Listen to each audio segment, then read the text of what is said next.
또 인사합시다. 주의 사랑으로 축복합니다. 예. 제가 이번에 인도네시아 단기 사역을 함께 다녀오고 참 많은 것들을 또 생각하고 기도하게 되었습니다. 특별히 그 중에서 제가 이제 인도네시아 제3의 선교사님과 여러 가지 우리 한국 사이에 있던 무슬림이 어떻게 지금 강력하게 침투하고 있는지 그런 부분에 대해서 깊이 좀 나누는 시간이 있었어요. 굉장히 좀 눈이 번쩍 뜨이고 아주 큰 영적인 도전이 되고 자극이 되었던 그런 시간인데, 그래서 이런 부분들은 우리 성도들에게 좀 나누어 줄 필요가 있겠구나 그런 생각이 들었어요. 그 중에 하나가 뭐냐면 이제 우리 한국에 이제 할랄 식품을 개방하잖아요. 어제 좀 기찬 세트 좀 나누었는데 이 부분들에 대해서 좀 모든 성도들에게 좀 알려줄 필요가 있겠다 생각이 들어서 여러분들에게 잠시 이 부분에 대해서 여러분들에게 좀 말씀을 좀 나누고 설교를 들어갈까 생각이 됩니다. 한번 PPT를 띄워주세요. 지난 3월 달에 우리 박근혜 대통령이 아랍에미레이트에서 이제 우리 한국의 할랄 식품에 대해 MOU를 체결했습니다. 그래서 익산에 그 테마파크가 생긴대요. 그 음식에 관련된 테마파크가 50만 평이 생겨지는데 그 50만 평 전체가 아니고 그 중에 일부를 할랄 식품 센터로 이제 해주기로 계약을 체결을 했습니다. 그러면서 이제 할랄 식품이 이제 아주 큰 이슈로 떠오르게 됐는데 대부분이 긍정적인 그런 기대들이 있었어요. 어떤 긍정적인 기대들이 있느냐면 그 다음에 넘어가 보세요. 예, 저거는 할랄 그 인증 마크들인데 각 나라마다 다른데요. 또 띄워보세요. 저게 이제 우리 한국에서 이제 앞으로 사용하게 될 할랄 인증 마크입니다. 할랄이 뭐냐면 이슬람이 구분해서 먹는 음식이에요. 이슬람에게 허용된 음식. 하람이라는 것은 이슬람이 거부하는 음식. 거부하는 음식이나 거부하는 어떤 제품들은 하람이라고 하고 허용된 음식이나 제품을 그 할랄이라고 말합니다. 그래서 할랄이 인정하는 것에 대해서 이슬람 사람들이 이제 이용한다라는 거죠. 그것을 이제 우리 한국에서도 구체적으로 이 할랄 인증 마크를 이제 승인해 주어서 할랄 음식을 전 세계에 전파하겠다는 겁니다. 한번 그 다음에 띄워보세요. 그래서 이런 기대들을 그 언론에 이런 기대들이 많이 담겨 있더라고요. 18억 무슬림 입맛을 잡아라. 할랄 푸드로 신성장 동력 찾는 식품 기업들. 그러니까 그 무슬림의 전체 인구의 25%가 무슬림이거든요. 굉장하죠. 그리고 17억이나 되는 무슬림 사람들이 있습니다. 그러니까 이 17억의 무슬림을 대상으로 식품이나 이런 제품을 판매한다는 것은 굉장히 큰 시장이잖아요. 그리고 이것은 안정적이잖아요. 이 사람들이 갑자기 기독교인이 된다든지 갑자기 완전히 판도가 뒤바뀌는 이런 일이 별로 없단 말이죠. 그러니까 지속적일 수 있다라는 거. 굉장히 좀 구미가 당기는 그런 사업이에요. 그래서 블루오션으로 떠오른 할랄 2,700조 원 할랄 시장을 잡아라. 이거 제가 만든 게 아니고 언론에서 대대적으로 터뜨리는 거예요. 그리고 할랄 푸드란 웰빙 음식이다. 웰빙 음식 이런 식으로 계속 터뜨리고 있어요. 근데 할랄 식품이 이 정도로 우리에게 장밋빛의 희망을 가져다 주고 정말 우리 사회에 정말 꼭 필요한 그런 하나의 사업이 될 것인가? 그렇지 않다는 겁니다. 할랄 푸드의 문제점이 있어요. 첫 번째로 그 문제가 뭐냐면 일단 웰빙 음식 아닙니다. 할랄 음식 웰빙 음식이 아니고 이슬람에서 허용된 음식입니다. 이슬람에서 허용된 음식이란 건 결국 뭐냐면 그 성경 그 율법에 나오는 그 이슬람 샤라 율법에서 나오는 금지하는 것들은 절대 허용하지 않고 거기서 허용하는 음식들 동물로 보면 돼지는 허용하지 않죠. 소나 닭, 양 그리고 생선도 비늘 없는 생선은 못 먹 이런 거 있잖아요. 이제 그것을 토대로 해서 이제 이맘 제사장이 승인을 해줘야 돼요. 제사장이 승인할 때 그냥 승인하지 않고 이슬람 의식을 가지고 승인을 합니다. 그러면 그것이 이제 할랄 음식으로 허용이 되는 겁니다. 그러니까 이 할랄 음식은 쉽게 말하면 이슬람 제사 음식이에요. 이슬람 제사 음식. 두 번째로 이 할랄푸드 인정을 이슬람의 이맘, 제사장이 하는 거예요. 제사장이. 그러면 이건 우리 한국의 이 할랄 식품을 인정하는 인정하는 것은 우리 한국 사람이 할 수 있는 게 아니고 이맘 이슬람 제사장들이 하는 건데, 그럼 우리 한국에 이슬람의 제사장들이 들어오겠다는 거면 안 들어오겠다는 겁니까? 들어온다는 거죠. 들어온다는 거죠. 제사장들이 들어오게 되어 있어요. 그 사람들이 할랄 식품들을 하나하나를 이제 그 의식을 통하여 승인을 해주고 이제 할랄 인증막이 찍어내는 것이죠. 세 번째로 이 도축에 문제가 있어요. 할랄 도축은 무슬림들만 할 수 있어요. 무슬림들만. 그리고 도축 방법이 아주 잔인합니다. 다비아법이라고 해서 저 그림에 보면 이 할랄 도축에 대해서 이제 비판하는 어떤 그런 포스터인데요. 근데 산채로 이 동맥과 이 목을 이렇게 칼로 이렇게 끊어서 그냥 살아있는 채로 저리 걸어도 피를 다 흘리게 만들어요. 아주 잔인해. 그 바닥이 완전히 피로 다 헝간하게 되고요. 저는 이걸 좀 알아보면서 실제 동영상을 봤어요. 아주 잔인해요. 근데 이렇게 우리 한국에서 이렇게 잡을 수 있는 사람 없어요. 일단 무슬림이어야 되고, 이 방법이 너무 잔인하기 때문에 우리 한국 도축 방법, 그리고 공인대 도축 방법 전에 어긋난 동물 복지에 위반되는 행위예요, 사실은. 근데 무슬림만 할 수 있으니까 어떻습니까? 무슬림 사람들이 또 들어오게 되는 거예요. 실제 영국에서는 이 도축을 위해서 5,000명의 파키스탄 사람들이 도축 전문가들 들어왔어요. 그들이 이제 이 도축을 하면서 또 뭘 했느냐 하면 이제 5,000명이 들었으니까 하나의 집단 거주지가 되잖아요. 그 집단 거주지 안에서 테러 모의 훈련 같은 것도 하기도 했다고 해요. 그런 일들이 이제 벌어지는데 우리 익산에 이런 도축장을 만들어요. 도축장을 만들면 우리 지금 현재 우리 한국의 무슬림이 외국인들 중에 공인된 무슬림이 35,000명이 들어와 있어요.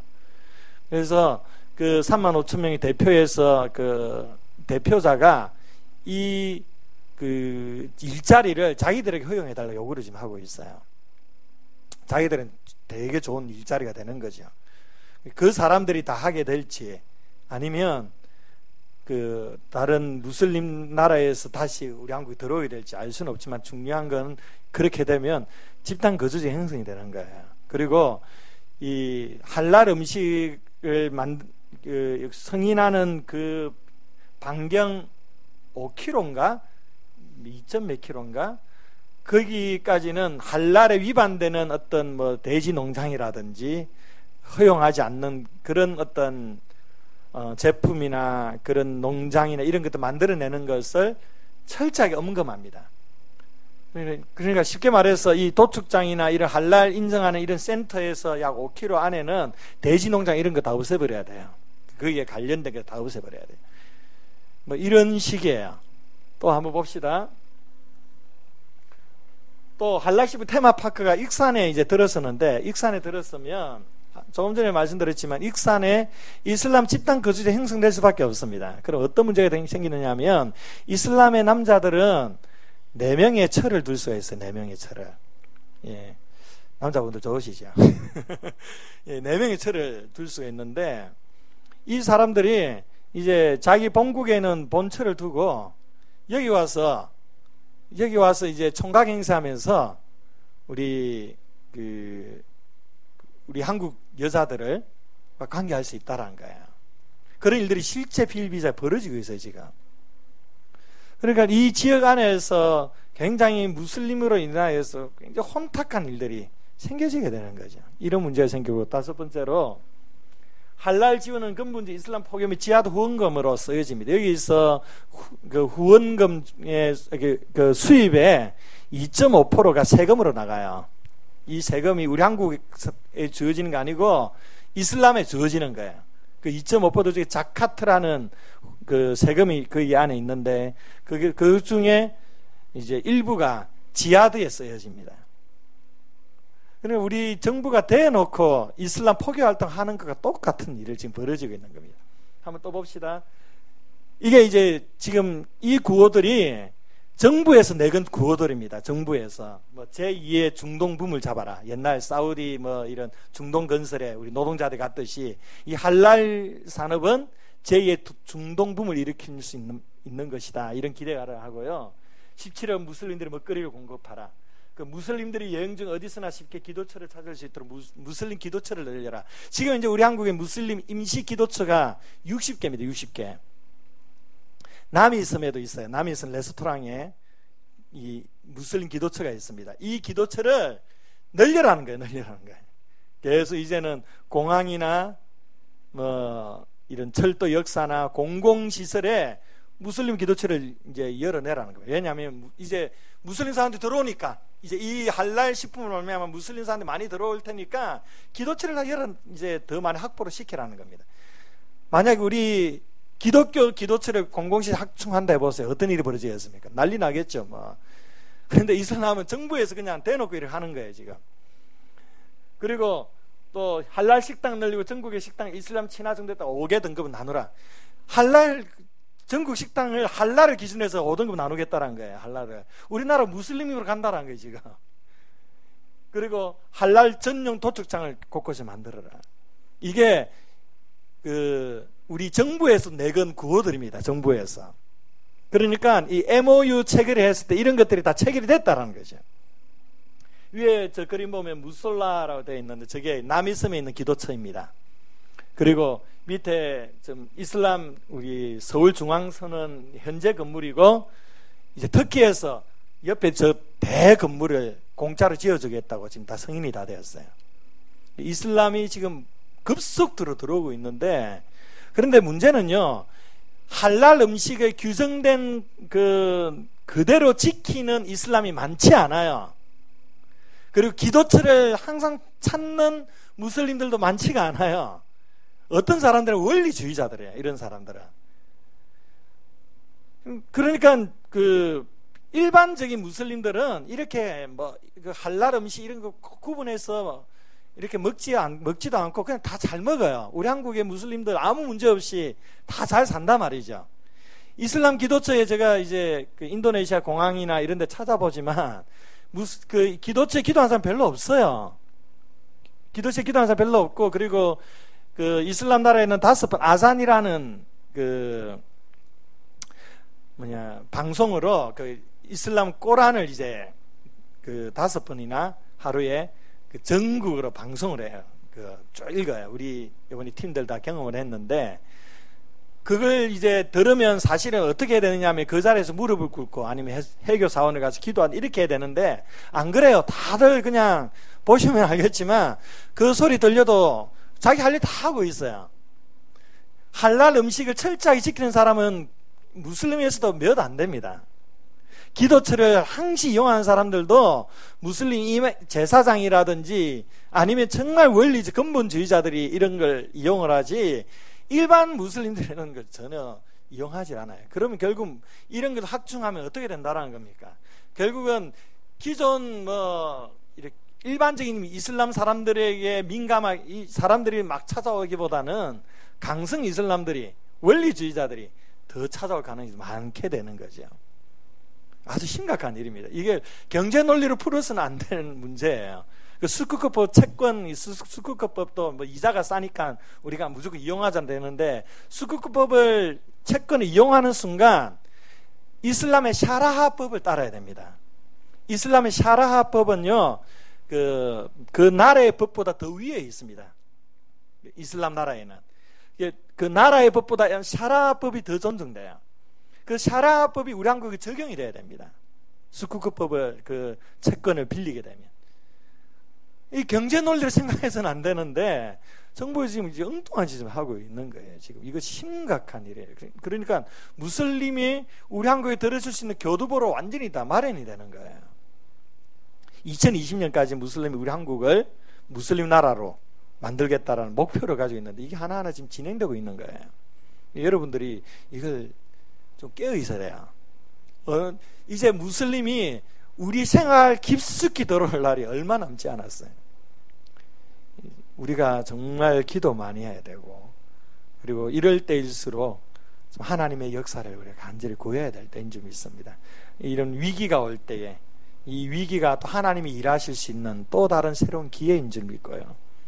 우리 한국교회가 이런 것들에 대해서 깨어 있어야 되고 각성해야 되고 다시금 복음의 능력에 사로잡혀서 교회가 새롭게 회복되고 갱신될 때 우리는 이러한 무슬림의 모든 이런 도전으로부터 교회를 지켜나가고 이 한국의 이 나라 민족을 잘 지켜나갈 수 있으리라 믿습니다. 우리 생수교회 성도들이 이런 문제를 놓고도 계속 기도하면서 이슬람의 도전, 미혹으로부터 우리가 잘 신앙을, 믿음을 잘 수호해 나갈 수 있는 그런 교회가 되었으면 좋겠습니다. 예, 좀 눈이 번쩍 뜨이시죠? 예. 오늘 본문에 이제 들어가 봅시다. 오늘 본문에는요, 세 가지의 중요한 명령을 우리에게 던져주는데요. 그리고 이 명령에 대해 타당한 근거를 또한 제시를 해주고 있습니다. 첫 번째로 보니까 1절에 하나님을 본받는 자가 되라라고 말씀합니다. 왜 하나님을 본받는 자가 되라고 명령하느냐?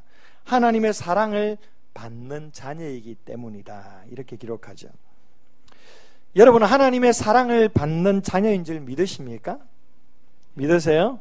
이걸 믿으셔야 됩니다. 우리가 하나님의 사랑을 이미 받아왔고 지금도 받고 있는 자녀들인 것입니다. 그래서 하나님을 본받는 자가 되어야 된다. 두 번째로 2절에 보니까 사랑 가운데서 행하라 라고 기록합니다. 사랑 가운데서 행하라. 왜 사랑 가운데서 행해야 합니까?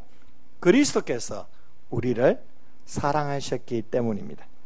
세 번째로 8절을 보면 8절에 뭐라고 말씀하죠? 빛의 자녀들처럼 행하라. 빛의 자녀들처럼 행하라. 왜 빛의 자녀들처럼 행해야 하느냐? 전에는 우리가 어둠이었는데 지금은 빛의 자녀가 되었기 때문이다. 이렇게 기록합니다. 여러분, 우리는 하나님의 사랑을 받는 자녀이기 때문에 하나님을 본받는 자가 되어야 합니다. 자녀는요, 부모를 본능적으로 본받게 되어 있습니다. 여러분의 자녀들을 보면 여러분들 다 닮아 있어요. 여러분의 자녀는 여러분들의 다 투영해내고 있습니다. 제 자녀들이 저를 닮았습니까? 안 닮았습니까? 닮았어요. 예. 그 생김새만 닮은 게 아니라 하는 행동들도 저는 뭐 깊이 관찰을 안 해봤지만 많은 분들이 그렇게 얘기하더라고요. 목사님이랑 똑같다고. 예, 닮아요. 자녀는 본능적으로 부모를 닮게 되어 있습니다. 이런 의미에서 우리 하나님의 사랑을 받은 자녀이기 때문에 아버지 되신 하나님을 본받아야 된다라고 말씀하는 겁니다. 본받는 자라는 것은 이미테이터예요. 모방하는 사람, 모방하는 사람. 우리는요, 하나님을 모방해야 합니다. 하나님의 무엇을 모방해야 되느냐? 바로 하나님의 인격적인 속성, 하나님의 그 성품을 모방해야 하는 겁니다. 자꾸 모방하고 흉내내고 따르다 보면 실제 그렇게 살게 되는 겁니다. 하나님의 속성에 대해서는 두 가지가 있어요. 비공유적인 속성, 그러니까 하나님만 공유하는 속성, 하나님만 가지고 있는 절대적인 속성. 그게 뭡니까? 영원하신 하나님, 영원성, 변함없는 하나님, 불변성, 뭐 편재성, 어디서나 계시는, 무소부재하시다는 표현. 어디서나 계신 하나님, 편재하신 하나님. 지금 여기도 계시고 인도네시아도 계시고 지금 또 한국에도 미국에도 계시고 전 세계 어느 곳이나 안 계시는 곳이 없는 편재하신 하나님, 그리고 전지전능하신 하나님. 이런 부분들은 우리가 공유할 수 없는 속성이에요. 하나님만 가지는 절대적인 속성입니다. 우리는 이런 것을 모방할 수가 없어요. 닮을 수도 없습니다. 그러니까 하나님의 속성을 닮아가야 될 속성은 공유적인 속성입니다. 우리도 함께 공유할 수 있는 속성, 이 도덕적인 속성, 인격적인 속성이라고 말합니다. 그게 뭐냐면 거룩하신 것, 하나님의 거룩하심, 의로우심, 사랑, 선, 진실. 우리가 완벽하진 않지만 그래도 좀 깨끗한 삶을 추구하잖아요. 우리의 사랑이 완벽하진 않지만 그래도 우리 안에 사랑이 있잖아요. 그죠? 우리가 선을 추구합니다. 진실을 추구를 해요. 왜 그렇습니까? 이게 하나님이 우리에게 부여해 주신 속성이기 때문입니다. 그래서 우리가 하나님을 본받는 자가 되라, 하나님을 모방하는 자가 되라 할 때에 무엇을 하나님을 모방하고 무엇을 하나님의 무엇을 본받아야 되느냐? 바로 이 하나님의 거룩하심, 하나님의 의로우심, 선하심, 하나님의 사랑, 진실함, 선, 이런 하나님의 인격적인 도덕적인 성품들을 우리가 늘 모방하면서 살아가야 된다는 겁니다. 하나님의 거룩하심 우리가 모방할 수 있어야 됩니다. 하나님의 사랑을 내가 모방해야 돼요. 하나님의 선을 모방해야 됩니다. 이렇게 모방하고 흉내내고 그렇게 살아가다 보면 그것이 우리 자신의 성품이 될 수가 있습니다. 이것이 본받는 것입니다. 또한 2절에 보면 그리스도께서 우리에게 베푸신 그 사랑으로 우리도 사랑 가운데서 행해야 된다라고 말씀합니다. 사랑 가운데서 행하라는 것은 우리의 삶의 모든 기초가 그리스도의 사랑에 두어야 된다라는 겁니다. 그리스도를 사랑하는 그 사랑이 우리의 삶의 출발이 되어야 된다는 겁니다. 그리스도께서 우리를 어떻게 사랑했습니까? 2절에 보면 중요한 단어가 나옵니다. 버리사라는 단어가 나옵니다. 예수님께서 우리를 구원하시기 위해 자신을 버리셨습니다. 향기로운 희생제물로 하나님께 자신을 드리셨습니다. 이 그리스도의 버리심은 우리를 향한 사랑 때문이죠. 이 사랑을 받은 사람답게 우리 또한 사랑을 가지고 삶을 살아야 합니다. 8절에 또한 빛의 자녀들처럼 행하라라고 기록하죠. 왜냐하면 우리는 이제 어둠이 아니라 빛이기 때문입니다. 여러분, 오늘 이 세 가지 명령을 기억하시길 바랍니다. 하나님을 본받는 자가 되시기를 바라고요, 그리스도의 사랑 가운데서 행하는 삶을 사시기를 바라고, 빛의 자녀들처럼 행하는 삶을 살아가시기를 바랍니다. 그런데 이 세 가지는 사실 따로 떨어져 있는 개념이 아니에요. 따로 떨어진 개념으로 생각하면 본문의 해석이 굉장히 복잡해집니다. 그러나 이 세 가지를 연결하면 해석은 좀 단순해집니다. 그럼 어떻게 연결해 보면 좋을까요? 오늘 본문을 조금 더 집중해서 묵상해 보면 이 세 가지의 명령 중에서 가장 핵심적인 명령이 하나 부각됩니다. 그것이 무엇이냐면 바로 빛의 자녀들처럼 행하라는 겁니다. 빛의 자녀들처럼 행하라. 이게 핵심 키포인트예요. 에베소 성도들은 전에는 어두움이었습니다. 어두움이었다는 것은 그 존재의 본질 자체가 어두움이었다는 겁니다. 빛이 없었어요. 희망이 없었습니다. 이것은 에베소 성도들뿐만 아니라 우리도 마찬가지예요. 전에는 어두움이었어요. 빛이 전혀 없는 어두컴컴한 상황이었습니다. 이러한 우리가 지금은 빛이 되었습니다. 하나님께서 이사야서 42장 6절을 통해 이스라엘 향해 이방의 빛이 될 것이라고 선언을 하셨습니다. 유대인들은 이 빛이라는 단어는 자신들에게만 해당되는 단어로 생각했습니다. 그리고 이방인들은 어두움으로 여겼습니다. 그런데 사도 바울은 놀랍게도 이 빛을 이방인인 에베소 성도들에게 동일하게 적용하고 있습니다. 이것은 당시 유대인들이 볼 때에 매우 놀라운 일입니다. 또한 이방인들이 하나님의 새 백성이 되었음을 의미하고 있는 말씀입니다. 전에는 하나님의 백성이 아니던 자들이 이제는 하나님의 백성으로 부름을 받아 빛이 되었다라는 것입니다. 이러한 놀라운 신분의 변화가 어떻게 일어나게 된 것입니까? 바로 1절 말씀에서 보듯이 우리가 하나님의 사랑을 받는 자녀가 되었기 때문이에요. 또한 2절에서 그리스도께서 우리를 사랑하셔서 자신을 버리시고 희생제물로 하나님께 드리셨기 때문에 우리가 구원받은 하나님의 자녀, 빛의 자녀가 된 것입니다. 우리가 이렇게 빛의 자녀가 되었다면 우리가 어떻게 살아야 되느냐? 빛의 자녀답게 살아야 된다. 이것이 오늘 본문의 말씀입니다. 그렇다면 어떻게 하는 것이 빛의 자녀답게 사는 것일까요? 오늘 본문에서 네 가지로 우리에게 말씀해 줍니다. 첫 번째로 어두움에 머물러서는 안 됩니다. 3절 말씀을 보겠습니다. 3절 말씀 우리 함께 읽어볼까요? 시작.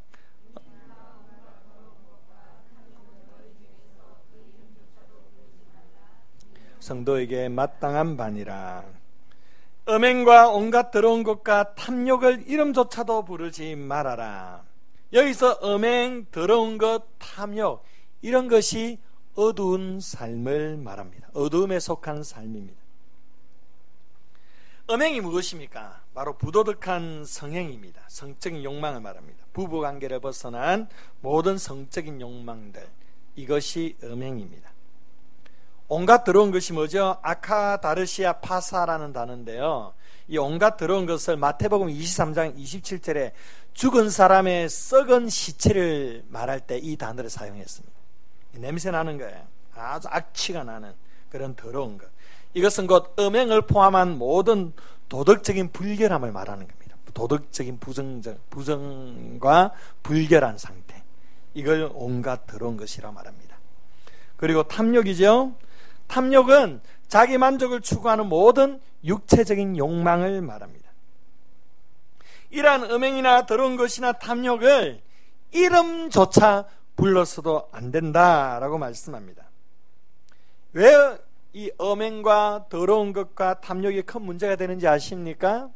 5절에 보면 이러한 것을 우상 숭배로 규정하고 있기 때문입니다. 오늘날 세상은 이런 세상입니다. 음행이 넘쳐나고 있습니다. 너무 입에 담기조차 아주 좀 부담스러울 만큼 온갖 음행이 가득 차 있는 세상을 살아가고 있습니다. 온갖 도덕적인 불결함이 극치를 달리고 있습니다. 사람들이 탐욕에 사로잡혀서 자기 만족만을 추구하며 살아가고 있습니다. 자기 만족을 위해서라면 무슨 짓을 다 하는 세상이 오늘날의 세상입니다. 이 모든 것이 바로 우상 숭배라는 겁니다. 우상 숭배는 단지 어떤 신상에 절하는 게 우상 숭배가 아닙니다. 그 우상 숭배의 그 이면에는, 그 깊은 뿌리 속에는 이 음행과 더러운 것과 탐욕이 도사리고 있는 것입니다. 5절에 이러한 우상 숭배자는 하나님 나라의 기업을 얻지 못할 것이라고 말씀합니다. 이것은 곧 최후 심판의 자리에서 정죄를 받아 지옥으로 가게 될 것임을 말씀하는 거죠. 여러분은 이 본문에서는 그래도 좀 안심을 할 겁니다. 여러분이 특별히 음행한 일도 없고, 도덕적으로 완전 고결한 건 아니지만 그렇다고 불결할 정도는 또 아니고, 또한 탐욕스럽게 살아온 일도 별로 없는 것 같아요. 그래서 이 본문은 나와는 상관없다, 안심할 수 있을 것입니다. 그러나 조금만 더 깊이 들여다보면 그렇지 않아요. 여러분, 우상 숭배의 핵심이 뭔지 아십니까? 바로 자기 만족이에요. 자기 만족. 사람이 지나친 자기 만족에 빠지게 되면 그 모든 행위들이 우상 숭배에 맞춰지게 되는 거예요. 우상은요, 그 우상을 위한 게 아닙니다. 자기 자신을 위한 거예요. 왜 사람이 음행을 합니까? 다른 게 아니에요. 자기 쾌락, 자기 만족 때문에 음행을 저지르는 겁니다. 사람들이 부도덕한 것을 알면서도 왜 그 부도덕에 빠집니까? 불륜이 죄라는 것을 모르기 때문에 불륜에 빠지는 거예요? 아니에요. 다 잘 알아요. 그것이 부도덕한 삶이라는 거 너무도 잘 아는데 거기에 빠지는 이유는 다른 이유가 있지 않아요. 자기 만족 때문이에요. 자기 만족. 그것이 좋기 때문에, 즐겁기 때문에. 그래서 거기에 빠지는 겁니다. 자기 만족 때문에 사람이 탐욕이 생겨나게 되는 거죠. 신앙생활도 마찬가지입니다. 신앙생활의 동기가 자기 만족에 있다면 그 신앙은 하나님과 아무런 상관없는 신앙생활이 되게 될 것입니다. 여러분, 바른 신앙은요, 자기 만족을 버리는 것에서 시작합니다. 하나님을 자신에게 맞추는 것이 아니라 자신을 하나님께 맞추어야 합니다. 하나님의 뜻 안에서 자신의 만족을 내려놓아야 합니다. 이것이 진정한 신앙입니다. 우리가 음행이나 온갖 더러운 것이나 탐욕에 빠져서도 안 되지만, 또한 우리의 삶 자체가 자기 만족에 사로잡혀 살아서는 안 된다는 것을 기억할 수 있기를 바랍니다. 이 모든 것이 바로 어두움이라는 것입니다. 또 어떠한 것이 어두움일까요? 4절과 6절 말씀을 봅시다. 우리 4절, 6절 두 절 한번 읽어봅시다. 시작. 누참과 어리석은 말이나 6절 누구든지 헛된 말로 너희를 속이지 못하게 하라. 이로 말미암아 하나님의 진노가 불순종의 아들들에게 임하나니. 무엇이 어두움이죠? 부도덕한 말들이 어두움입니다. 말에 관해서 얘기합니다. 4절에 보니까 누추함에 대해서 말합니다. 누추함은요, 원어적으로 창피스러운 거예요. 추잡한 걸 말합니다. 엄난한 말이나 다른 사람 듣기에 민망한 말들, 입에 올리기조차 부끄러울 정도의 아주 세속적이고 더러운 말들을 나타낼 때에 누추하다라고 말을 합니다. 또 어리석은 말이 나오죠. 어리석은 말이란 그냥 단순히 미련한 말이라기보다는 실리 토크, 수삭 부리는 말이에요. 수삭 부리는 말. 수삭 부리지 마, 이런 말 잘하죠. 수삭 부리지 마. 이 수삭 부리는 게 뭡니까? 어떤 의도를 가지고 일을 꾸며내는 걸 말합니다. 이게 어리석은 말입니다. 여러분, 일을 꾸며내기 위해 없는 말들을 만들어내는 것, 이건 어리석은 말이에요. 미련한 말입니다. 왜 이것이 어리석고 미련하느냐 하면 금방 들통나기 때문에. 수작 부리는 말은 금방 들통나요. 숨길 수가 없어요. 금방 들통날 말을 그렇게 해대는 게 얼마나 미련한 거예요. 그래서 이런 말, 수작 부리는 이런 말 하지 말라라는 겁니다. 희롱의 말이 나옵니다. 희롱의 말이란 코스 조킹이에요. 상스러운 농담이에요. 상스러운 농담, 질 낮은 농담, 또 다른 사람을 흉보고 얕보는 말들, 이런 말들. 사실은 이 모든 말들이 이 에베소 교회가 속해 있는 배경을 이렇게 생각해 보면 다 엄난한 말들이에요. 다 엄난한 말들을 이렇게 누추한 말, 어리석은 말, 그리고 또 희롱의 말, 이런 식으로 표현을 한 거예요. 이걸 좀 더 원어적으로 들어서 조금 더 파헤쳐 보는 거예요. 여러분, 얼마나 사람들의 말에 이 엄난함이 있는지 몰라요. 사람들의 말에 얼마나 상스럽고 저속한 농담, 다른 사람을 얕보고 깎아내리고, 그런 정말 말에 부정적이고 더러운 말들이 얼마나 많이 있는지 모릅니다. 이런 말을 하지 말라라는 겁니다. 6절에 보면 또 헛된 말이 나오죠. 문자적으로 공허한 말입니다. 말이 언제 공허한지 아십니까? 진실이 담겨있지 않으면 공허합니다. 사람을 속이기 위한 목적으로 이야기하면 그 말은 공허해집니다. 이러한 공허한 말로 자신을 속이지 못하게 하라고 6절에서 말씀합니다. 그러니까 공허한 말을 들을 때에 거기에 속아 넘어가서는 안 된다는 거예요. 무턱대고 그런 공허한 말, 남을 속이는 말을 들어서도 안 되고 믿어서도 안 된다는 겁니다. 더 나아가 이런 사람들과 함께하는 자가 되어서도 안 된다고 지금 말씀하고 있는 겁니다. 왜냐하면 우리가 거기에 함께 더럽혀지니까. 이 모든 것이 어두움에 속한 것임을 말씀합니다. 여러분, 말은 인격입니다. 우리의 인격은요, 말을 통해 반드시 전달되게 되어 있습니다. 사람들은 우리의 삶을, 우리의 인격을 다른 것으로 판단하지 않아요. 말을 통해 판단합니다. 매사의 말에 부정적인 말을 하는 사람은 그 삶의 인격 자체가 부정적인 거예요. 매사 이런 저속한 말들을 하기 좋아하고 엄나는 말을 하기도 좋아하고, 남자들끼리 모이면 참 이런 얘기들, 특히 젊은 애들 참 많이 해요. 막 이런 말을 하는 건 결국은 그 사람 자체가 엄난하다는 거예요. 말은 우리의 마음과 우리의 인격이 다 드러나게 됩니다. 그래서 여러분, 말 조심해야 됩니다. 말 조심. 성경에서는 말에 대해서 얼마나 우리에게 많은 부분에서 가르쳐주고 있는지 몰라요. 중요한 겁니다. 사실 우리가 하나님을 믿는 사람으로서 여기에 나오는 어떤 누추한 말, 추잡하고 아주 엄난 말, 이런 말 하는 사람 별로 없을 거예요. 수삭 부리거나 희롱하는 말, 저속한 농담, 이런 사람 많지 않을 겁니다. 헛된 말들, 남을 속이기 위해서 공허한 말을 내뱉고, 이런 사람 많지 않을 것 같아요. 그러나 우리가 이러한 것에 크게 해당되지 않는다고 해서 우리 언어 생활이 완벽하다고 말할 수 있습니까? 그렇지 않아요. 항상 자신의 언어 생활을 점검해야 합니다. 언어 생활의 핵심은 다른 데 있지 않습니다. 언어 생활의 핵심은요, 바로 주변 사람에게 얼마나 유익을 가져다 주는가, 이것입니다. 말은 나를 위한 게 아닙니다. 말은 상대를 위한 것입니다. 다른 사람에게 유익을 가져다 주어야 합니다. 나의 언어 생활이 다른 이웃들이나 공동체에 얼마나 큰 유익을 주고 있는지 자신의 언어 생활을 돌아보아야 합니다. 그럼 우리의 언어 생활은 어때야 됩니까? 4절에 보니까 무슨 말을 하라고 기록합니까? 감사하는 말을 하라. 감사하는 말. 늘 감사가 있는 언어를 사용하라는 겁니다. 하나님의 은혜에 대하여 늘 감사하는 말을 할 뿐만 아니라 인간 상호간에도 감사의 조건을 찾아 감사의 언어 생활에 힘쓸 것을 말씀하는 거예요. 우리 입술에 감사가 늘 붙어 있어야 됩니다.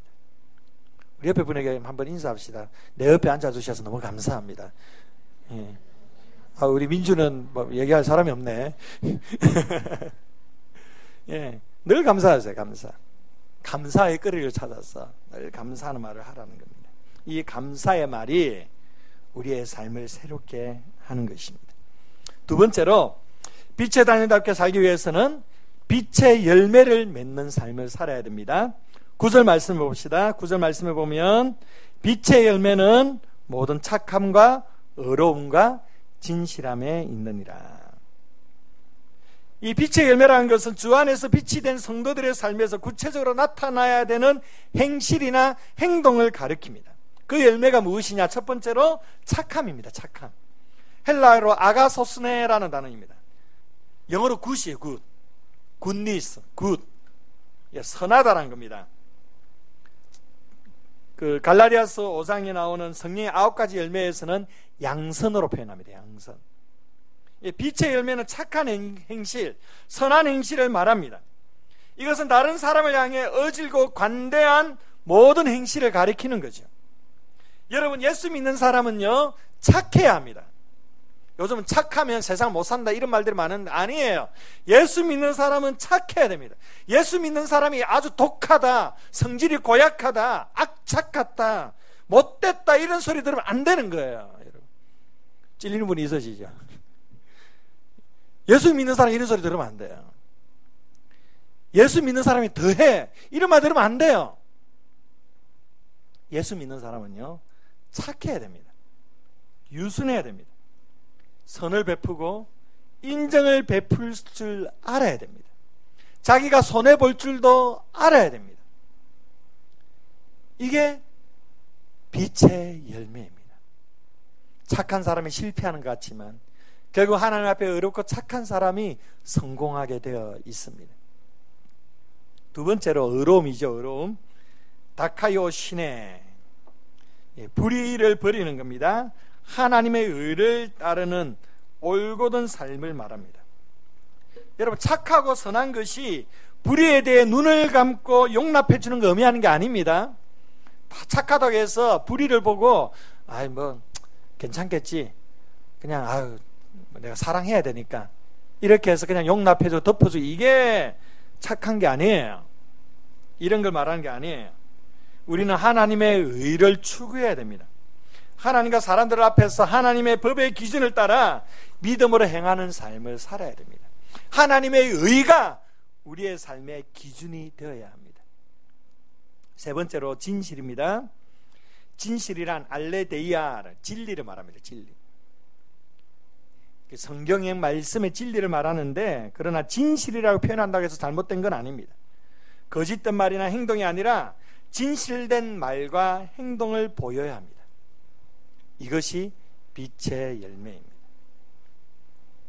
제가 오래전에 그 가톨릭 TV에 요셉 이야기를 하는 어떤 외화 같은 거 이렇게 잠시 봤었어요. 우연히 들었는데, 잠시 보게 된 계기가 그 보디발의 아내가 요셉을 유혹하는 장면이 나오더라고요. 그래서 딱 눈이 떠이더라고요. 그런 것도 이렇게 딱 보여지잖아요. 딱 좀 유심히 봤죠. 그래서 막 요셉하고 막 이렇게 막 꼬시더라고요. 요셉 이러면서 꼬시던데, 요셉이 극구 부인하죠. 막 하나님 앞에 어떻게 득지하려 이러면서 막 부인하고, 그래가지고 이제 요셉 그 보디발 아내가 이를 막 버등버등 갈면서 이제 남편 보디발 앞에 고사질을 하죠. 그리고 보디발이 요셉을 잡아가지고 너 아내를 범하려고 했냐 안 했냐 그러니까 요셉이 말해요. 저는 안 했다고, 저는 그렇게 하지 않았습니다 라고 얘기합니다.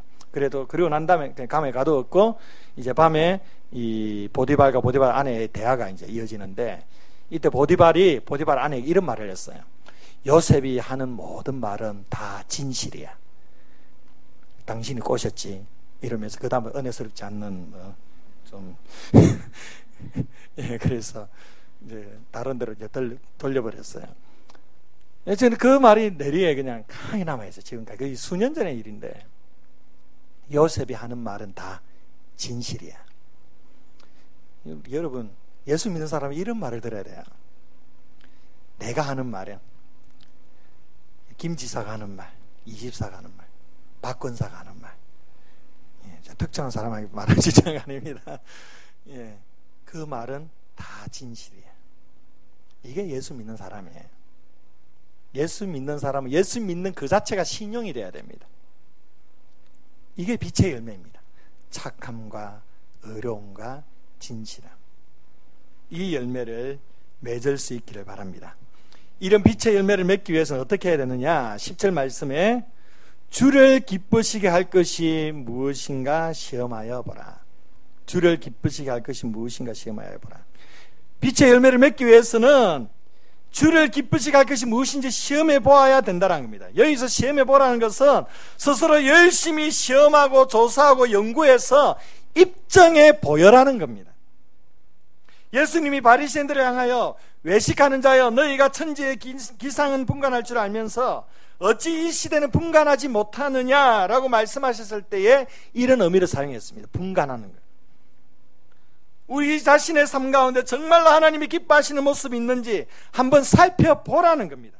우리 안에 빛의 열매가 있어서 주님이 기뻐하시는지 그렇지 않은지 한번 자세하게 조사하고 연구해서 입증해 보이라는 겁니다. 신앙생활 대충 하지 말라라는 겁니다. 주일에 교회 나오고 헌금 드리고 봉사도 하니 이만하면 됐다라고 생각하지 말고 내 삶에 정말로 하나님을 기쁘시게 할 빛의 열매가 있는지 스스로 조사해 보라는 겁니다. 시간과 물질 사용에 있어서 이 착함과 의로움과 진실함이 있는지, 다른 사람과의 관계 속에서 이 착함과 진실함과 의로움이 있는지, 내가 살아가는 삶의 현장에서 직장과 사업터에서 이런 착함과 의로움과 진실함이 있는지 한번 시험해보고 연구해보라는 겁니다. 다른 사람들에게 상처 입히고 거짓말하고 속이면서 그저 주일날 나와서 예배만 드리면 다 된 것처럼 그렇게 생각하며 신앙생활하고 있지 않는지 한번 돌아보라는 겁니다. 이렇게 자세하게 자신을 시험하며 입증하려고 노력할 때에 우리 안에 빛의 열매를 맺게 될 것이라고 말씀합니다. 세 번째로 빛의 자녀처럼 행하기 위해서는요, 어두움을 드러내야만 합니다. 시간이 벌써 저렇게 흘렀네요. 지난주 안 나왔으니까 이번 주까지 2주 목사 한다 생각을 하시면 되겠습니다. 예. 11절에서 13절 말씀 보겠습니다.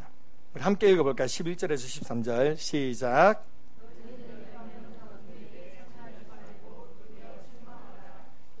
은밀히 행하는 것들은 말하기도 부끄러운 것들이라.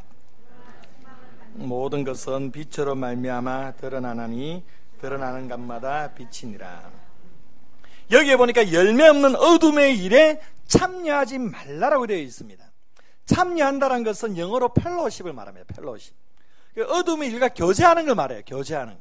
거기에 빠져서 살아가는 걸 말합니다. 그렇게 살지 말고 도리어 어떻게 하라고 합니까? 책망하라고 말씀해요. 책망하라. 그리고 뒷부분에 보면 드러나다란 말이죠. 드러나다. 책망하고 드러내라. 어둠의 일을 책망하라는 건 드러내라는 거예요. 책망은 꾸짖는 걸 말하는 게 아니고요. 컨빅트. 폭로하는 거예요. 폭로하는 거예요. 그것이 잘못된 것임을 드러내는 거예요. 여러분, 우리가 빛 가운데 사는 것은요, 어둠을 드러내는 삶을 말하는 겁니다. 빛은 어둠을 이기죠. 빛이 비춰지면 어둠은 물러나게 되어 있습니다. 또한 빛은 비춰지게 되면 어둠의 세계가 다 드러나게 되어 있습니다. 마찬가지로 우리가 빛의 자녀들처럼 행하면 어둠의 일이 드러나게 될 것입니다. 그리고 그 어둠의 일을 폭로하게 될 것입니다. 앵거버드 패더슨이라는 신학자는 이 책망하다는 단어를 이렇게 해석했어요. 어떤 일이나 사람에 대하여 잘못된 것을 지적하며 드러내어 꾸짖는 행위, 아주 강한 표현이에요. 교회 공동체 안에 어둠의 일을 그냥 덮어두어서는 안 된다는 겁니다. 그것을 들춰내야 된다는 겁니다. 이 해석이 맞다면 이 말씀은 우리에게 굉장히 부담을 주는 내용이에요. 다른 사람에게 있는 어둠의 문제, 잘못된 행실을 들춰내는 것, 얼마나 힘든 일입니까? 잘못하다가는 큰 시험에 빠질 수 있고 교회 공동체가 힘들어질 수도 있는 겁니다. 쉬운 부분이 아니에요. 그럼에도 불구하고 그 공동체에서의 어둠은 드러내야 된다는 겁니다. 그런데 여기에 주목할 것이 있습니다. 11절에 다시 보면 너희는 열매 없는 어둠의 일에 참여하지 말고 도리어 책망하라 라고 말씀합니다. 여기에 보니까 사람을 드러내라고 말씀하지 않아요. 어둠의 일입니다. 그 일을 드러내라고 말씀합니다. 이것이 바로 문제입니다. 우리가 아이를 교육하면서 야단을 치죠. 문제는 야단을 치면 아이들이 인격적으로 상처를 받을 때가 있습니다. 그리고 왜 상처를 받는지 아십니까? 아기가 잘못된 일을 드러내야 되는데 그 일 자체를 책망해야 되는데 자녀 자체를 책망하기 때문에 우리는 이걸 잘 구분해야 합니다. 교회 안에서도 마찬가지입니다. 하나님은 누군가 교회 안에서 잘못된 일을 행하면 그것을 드러내라고 말씀합니다. 사람을 공격하고 사람을 드러내는 것이 아니라 그가 잘못하고 있는 일을 드러내라고 말씀하는 겁니다. 교회 안에서 믿는 사람들 안에 어떤 어두운 일이 행해지고 있으면 거기에 동참하거나 거들어서는 안 됩니다. 그 일이 잘못된 것임을 말해 주어야 합니다. 그것이 어두움을 드러내는 일입니다. 행위입니다. 왜 드러내야 됩니까? 회복하기 위해서입니다. 그 사람을 무너지게 만드는 것이 아니라 회복하게 하기 위해서 드러내라는 겁니다. 진정한 신앙 공동체는요, 문제가 없는 공동체가 아닙니다. 어두움의 일이 완전히 없는 공동체가 건강한 공동체 아닙니다. 그런 공동체는 없어요. 진정으로 건강한 공동체는 어둠의 일을 잘 드러내는 공동체입니다. 그 어둠 가운데 사람을 회복시켜주는 것이 건강한 공동체입니다. 그래서 공동체 안에서는요, 반드시 권징이 따라야 합니다. 이것이 교회 건강을 지키는 비결이고 성도를 회복시키는 길입니다. 그럼 어떤 사람이 어둠을 드러낼 수 있을까? 바로 빛의 열매를 맺으며 사는 사람이 드러낼 수가 있습니다. 자기도 불의하게 행하면서 다른 사람의 불의에 대해 책망하고 들춰내려고 한다면 그것은 결코 바람직하지 못합니다. 절대 드러내지지도 않습니다. 오히려 어둠이 더 짙어질 뿐입니다. 어둠을 드러내기 위해서는요, 내가 빛 가운데 거해야 됩니다. 빛 대신 주님과 가까이 해야 합니다. 내가 빛의 열매를 맺으며 살아갈 때에 굳이 내가 어둠의 일을 드러내지 않아도 내 앞에서 그 어둠의 일이 자연스럽게 드러나게 될 것입니다. 빛 앞에서는 어둠은 숨길 수가 없기 때문입니다. 공동체 안에 어두움을 드러내기 위한 또 다른 가장 좋은 방법이 있습니다. 그것은 서로의 자발적인 고백을 통했습니다. 평양에 1907년대 대부흥이 일어납니다. 이 평양 대부흥의 운동이 어떻게 시발되었느냐 하면 성도들의 자발적인 죄의 고백을 통해 일어났습니다. 길선조 장로님이 그날 예배를 드렸는데 예배 가운데 하나님의 임재를 전혀 느낄 수가 없습니다. 회개의 역사도 일어나지 않고 담담해져 있습니다. 그게 너무 답답해서 기도하는 가운데 자신의 가지고 있던 죄를 생각하게 되었습니다. 예전에 자신 친구의 돈을 떼먹은 게 생각이 난 거예요. 그것을 성도들 앞에 고백을 합니다. 그 순간 하나님의 성령께서 강력하게 역사하셔서 모든 사람들이 자신의 죄들을 자발적으로 고백하기를 시작을 합니다. 그 가운데서 평양 가운데 성령의 강력한 임재가 일어나게 되고 놀라운 평양교회 부흥의 역사가 이루어지게 된 것입니다. 제가 어둠의 일을 잘 드러내는 공동체가 건강한 공동체라고 했죠. 그러나 이보다 더 건강한 공동체는 누군가에 의해서 어둠의 일이 드러내지는 것이 아니고 서로 간의 자발적인 고백을 통하여 드러나는 공동체가 더 건강한 공동체입니다. 이것은 어디서 구현해낼 수 있을까요? 바로 소그룹 모임, 사랑방 모임을 통해서 구현해낼 수가 있습니다. 소그룹 안에서 자신의 연약하고 부족한 모습을 자연스럽게 말씀 앞에서 고백하게 됩니다. 그 고백을 다른 사랑방 수능들이 함께 공감해주고 함께 아파해주고 기도해주는 가운데 회복의 역사가 일어나게 되는 것입니다. 저는 우리 생수교회 공동체가 이런 공동체 될 수 있기를 원합니다. 우리 대예배를 회중으로서만 모이는 공동체로 만족하는 것이 아니고 소그룹으로 흩어져서 자신의 삶을 나누고 자신의 깊은 곳까지 나누면서 서로를 위해 기도해주고 아파해주고 공감해주고 그 가운데 소그룹 속에 치유와 회복의 역사가 일어나는 공동체, 이런 공동체가 건강한 공동체입니다. 그래서 이런 공동체 하려고 합니다. 이런 사랑방 세워가려고 합니다. 아직 많이 부족합니다. 그러나 계속 훈련되어지고 계속적으로 우리가 함께 노력하고 서로를 받아들이면서 이런 좋은 공동체, 소그룹의 나눔을 통하여 회복과 치유의 역사를 경험하는 공동체, 이런 공동체를 우리가 함께 만들어갈 수 있어야 됩니다. 그러할 때에 우리 안에 모든 어두움이 다 드러나면서 하나님의 빛으로 치유와 회복의 역사를 맛보게 될 것입니다. 여러분, 이제 2학기부터 사랑방 이제 순장도 훈련도 좀 더 하드하게 좀 하게 되고 또 사랑방 모임도 좀 많이 가지려고 계속적으로 강조를 할 겁니다. 참여하세요. 그리고 나누세요. 마음을 여시고, 그리고 여러분의 깊은 곳까지 나눌 수 있도록 노력하십시오. 그래야 할 때에 놀라운 하나님의 역사를 경험하게 되는 것입니다. 마지막 네 번째로 빛의 자녀들과 행하기 위해서는 영적인 잠에서 깨어 일어나야 합니다. 14절 말씀 봅니다. 14절 함께 읽어볼까요? 시작. 그러므로 이르시기를 잠자는 자여 깨어서 죽은 자들 가운데서 일어나라. 그리스도께서 너에게 비추이시리라 하셨느니라. 네, 깨어나라고 말씀합니다. 명령입니다. 미래 어느 시점 깨어나라는 것이 아니라 지금 당장 깨어나라고 말씀합니다.